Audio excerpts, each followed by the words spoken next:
नमस्कार। इस वीडियो में हम जगदीश गुप्त जी की कविता वर्षा और भाषा को पढ़ने वाले हैं।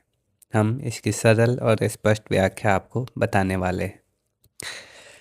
वीडियो में आगे बढ़ने से पहले आप लोगों को बहुत बहुत धन्यवाद कि हमारे चैनल पर 2500 लोग जुड़ चुके हैं।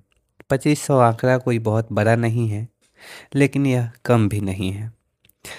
वीडियो बहुत छोटी होने वाली है तो कुछ अपनी बातें रख देता हूँ कि अगर आपको मेरी वीडियो अच्छी लगती हैं, आपके परीक्षा में थोड़ी सी भी उपयोगी साबित होती है, तो आप अपने दोस्तों को भी हमारी वीडियो को शेयर करें और अपने जूनियर्स को भी इस चैनल का लिंक शेयर करें कि इस पे आपके पाठ्यक्रम का कंटेंट अवेलेबल है, तो आप यहाँ से देख सकते हैं। आप अपने दोस्तों को भी सजेस्ट करें। बाकी चलिए वीडियो को शुरू करते हैं। इस कविता में कवि जगदीश गुप्त वर्षा को भाषा, शब्दों और भावनाओं के शुद्धिकरण का प्रतीक बताते हैं। कविता वर्षा की बूंदों के माध्यम से शब्दों के धुलने और इसके नए अर्थ खुलने और भावनाओं के बादल घिरने का चित्रण है। कवि की पंक्तियों को मैं पढ़ता हूँ और फिर उसका भावार्थ आपको बताता हूँ। वे लिखते हैं, वर्षा की बूंदों से शब्द शब्द धुलता है, बूंदों की वर्षा से नया अर्थ खुलता है। यानी जब बारिश होती है तब जैसे वातावरण साफ होता है, वैसे ही शब्द भी धुले धुले लगते हैं। उनका नया अर्थ खुलता है, वे उनके अर्थ ताज़ा हो जाते हैं। बारिश मन और भाषा दोनों में नई ताजगी ला देती है। इसके बाद कवि लिखते हैं, भावों के बादल घिर आते हैं, घिर घिर कर छाते हैं। यानी जिस प्रकार आकाश में बादल घिर जाते हैं, उसी प्रकार भावनाओं का बादल हमारे मन पे छा जाते हैं, घिर घिर कर छा जाते हैं। इसके बाद कवि लिखते हैं, बूंदों की भाषा में सब कुछ कह जाते हैं, रिमझिम रिमझिम अक्षर अक्षर रस घुलता है। यानी बारिश की बूंदें जैसे अपनी भाषा बोलती हैं, उनकी रिमझिम में एक मिठास, एक संगीत है। इस आवाज़ से शब्द में भी और रस, कोमलता और सुंदरता आ जाती है। बूंदें बिना बोले भी बहुत कुछ कह जाती है।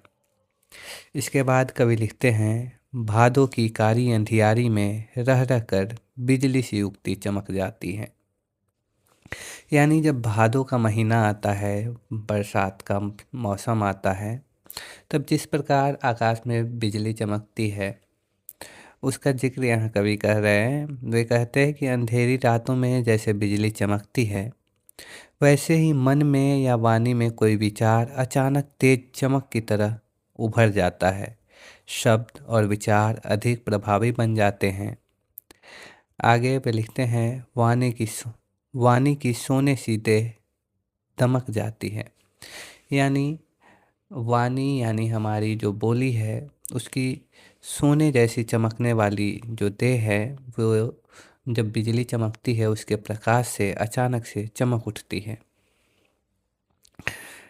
इसके बाद कवि लिखते हैं, वर्षा की बूंदों की वर्षा में शब्द अर्थ मिलते हैं, जीवन सब तुलता है।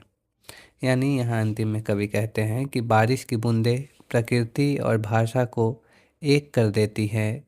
शब्द और उनके अर्थ एक दूसरे से जुड़ जाते हैं।